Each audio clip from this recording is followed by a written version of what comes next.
Well, the end is almost here for Filthy and Mo, in the middle of fucking nowhere where Oz told them to go. They had no doubt he told the truth of the location. In their brain they knew that Griggs was gonna die, but they just needed to cause him pain. Poisonous clouds in the skies of an abominable size. As everything dies, a building catches their eyes. Off in the distance inside a fire of lies, the radiation poison oil struggling with their tries. They knew too well that they're about to meet their demise. According to the clock, they may not see the sunrise. Fighting death is agony, relief's in giving in. It's not brave to sacrifice a life you're sick of living when you really wanna die. When you'd rather you survive, you got one thing forcing you to cling to your life. Revenge, what you gotta know. There's no more fighting, no more running, cause there ain't no light at the end of the tunnel. They walked through a big vacant field with the snow. Mo lost a shoe on the foot of the lake that had the bullet hole. They each carried a bag in which weapons were tucked, dragging their feet through the contaminated snow sick as fuck. They stole another car to get this far and ran out of gas. They consider themselves lucky about how long it could last. As they were walking endlessly, the cathedral got bigger. Griggs had it painted white, he thought it was a holy figure. It seemed like an eternity, these two crazies walking forever. Ran to nuclear winter, freezing shit, controlling the weather. 5:40 a.m. in the dead of the dawn, in the dead of the night. Everything's wrong, not a fucking one's alright. After what seemed like hours, they were 10 feet away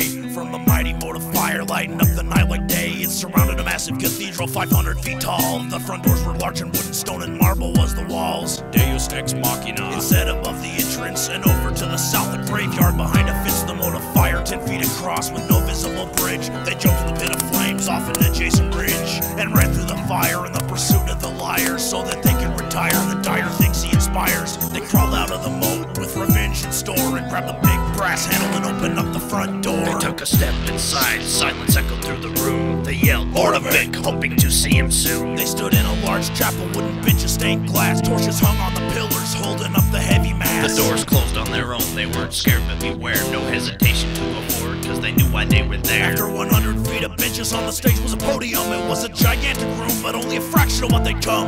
What a strange fucker, did he build this by himself? He probably had followers who gave him some help. One way or the other, he's gotta fucking suffer. The lunatic better pray because he's had his last supper. Up on the stage, a pipe organ sat, silent pipes crawling up the wall. Thunder rumbled, sounded violent, many candle flames shivered at the place they all repented. An enormous mass of people at his masses they attended. And he preached to them, he squeaked to them to build utopia.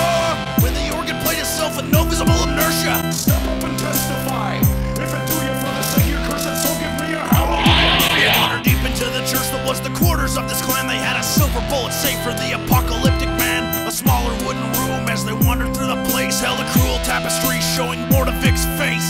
Paintings and portraits hung on the walls next to torches. The stone they burned next to through the years acquired scorches. Griggs paid engineers, and after the job he killed the scholars. While the cathedral cost and what it was worth was $50 million. A stone spiral staircase was in the corner of the room. The bumps heard a cackling of a loon, they assume. And now it was time to pull the booze out of the bag. They chugged the fucking bottle that didn't drag with a lag. Then sped down the stairs to the first subsurface floor and beheld a 50-foot tall stone corridor.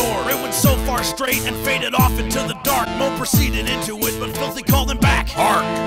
Check it out, there's a body over there. He points to the knife in the back of the man laying dead at the top of the stairs.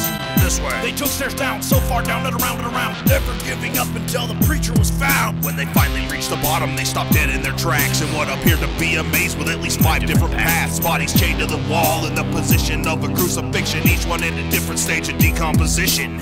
Ominous shouts reverberated through the walls, losing meaning but not feeling as they echoed through the halls. They had to move, so they chose a path and set off. The earth is now empty of all the sinners drowned in their sloth. As they wandered, Mo said, "Those shouts sound like Griggs. I know I hear the motherfucker, but don't know where he is. Battle-worn, shot, cut, bruised, battered, and burned, and they still let out a scream at the next corner they turned." The sign said, "The Pike Room," and they went through the door. It was a dungeon of decapitation with a bloody floor, many rows of heads. The two gagged at the stench, and the guillotine, the one good thing we got from the French. Amongst the butcher's screaming craniums, they came across this, the shrunk and shriveled head of Professor Leviticus. They removed it from its pipe while trying to ignore the sound, and bolted desperately straight through the first door they found. The Hall of Enemies, it said, and just that it was, the products of his rich insanity and the things that he does. All the pictures on the wall showed all for whom he'd held hate. He had an enemy in mind for every portrait he'd paint. And all the pictures here had their faces burned away. The misled nemesis that he'd silenced in his day. The hallway long and tall and incredibly decorated. More torches crackled grimly so the hall's illuminated. Mo picked up one of the torches, filthy cradled Rutherford's head, trying to protect it from the danger, although it shriveled, shrunken to dead. As they moved on through time, through the hall, they kept hearing the voice. The acoustics built deliberately, minister's choice. At the end of the hall, they looked up at the wall and saw the pictures of themselves, Rutherford and Oswald. Bruce's was the only one that still had its face, and Griggs was ranting a sermon in a large white space that they could hear. The Almighty, the day of reckoning is here, this which I've been waiting for many a year. Blind souls descend to Hades as they're picked at by the sparrows, but as my loyal followers, I shall shield you from the peril. And although we've been betrayed, the traitors took on their sin, to be buried in sky, never to see the light again. Our new society begins soon, it's well underway. After ages upon ages, we'll behold the seventh day. Holy fuck, he's probably talking to thousands. And speaking logically, I don't think we could get around him. We'll just run straight towards him through a path we'll have made. He reached into the bag and pulled out a handy grenade. They creaked open the door quietly and looked in. After a split second of looking, that son of a bitch, it's him. They looked at him again with blood boiling hate. They came there with the purpose of trying to bring him his fate.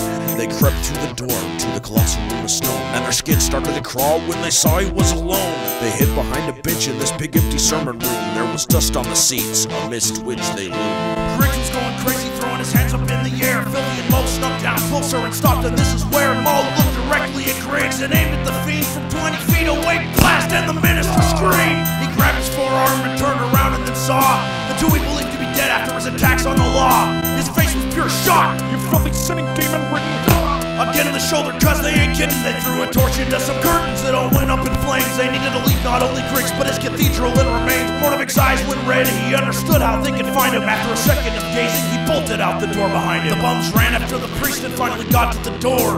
They had their way guided by his blood on the floor. They went up a different route, one step at a time, and their blood was magnified with every stair that they climbed. On his trail they followed and followed as much as they can, but they're fatigued and nuts and damned by this man. Faster, hurry up, he might get away. That demented bastard, not if I have my say. They ran through more hallways, disgusted by all of his fame, past the sadistic shrine of bones created in his name. They heard a door slam shut. A little ways ahead, the path was led by the red on the floor, his blood shed.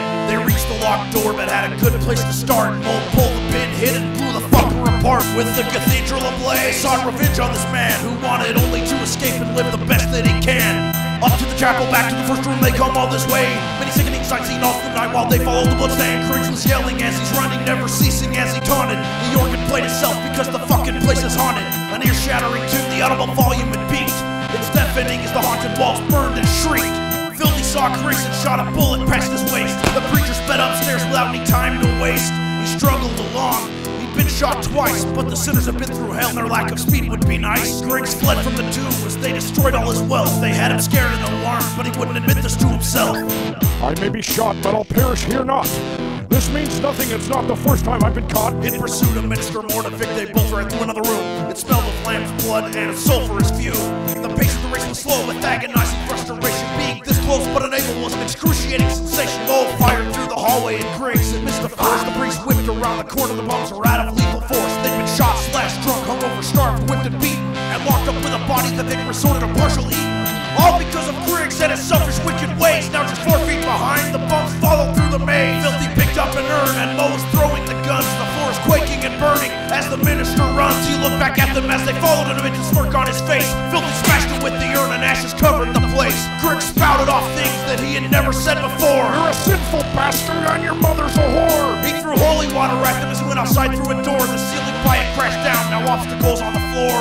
He's getting away! They pushed through the rubble and through the door they saw the trouble, and their panic had doubled. A helicopter pad and this is bad. Griggs is in a chopper during the 7th sunrise. The blades not yet spinning proper. Fucking out of breath and badly injured. They run across the roof. They could have laid down and died, but the clock had spoken the truth. Mo had reached the chopper first and threw the door open wide. Grabbed Griggs' shoulder, bullet wound, and pulled him outside. This is for the old man, motherfucker, you're dead. And Filthy got the priest to the dome with the professor's severed head. He stood up straight, a whole foot taller than the others. In the squalor, he punched Mo in the solar plexus, letting out an angry holler. So Mo stabbed the bullet hole in the waist with haste and a knife. The preacher had to receive pain before they ended their lives. Griggs had a blade of his own and threw it high and brought it down with a whoosh and stabbed Filthy right in the eye.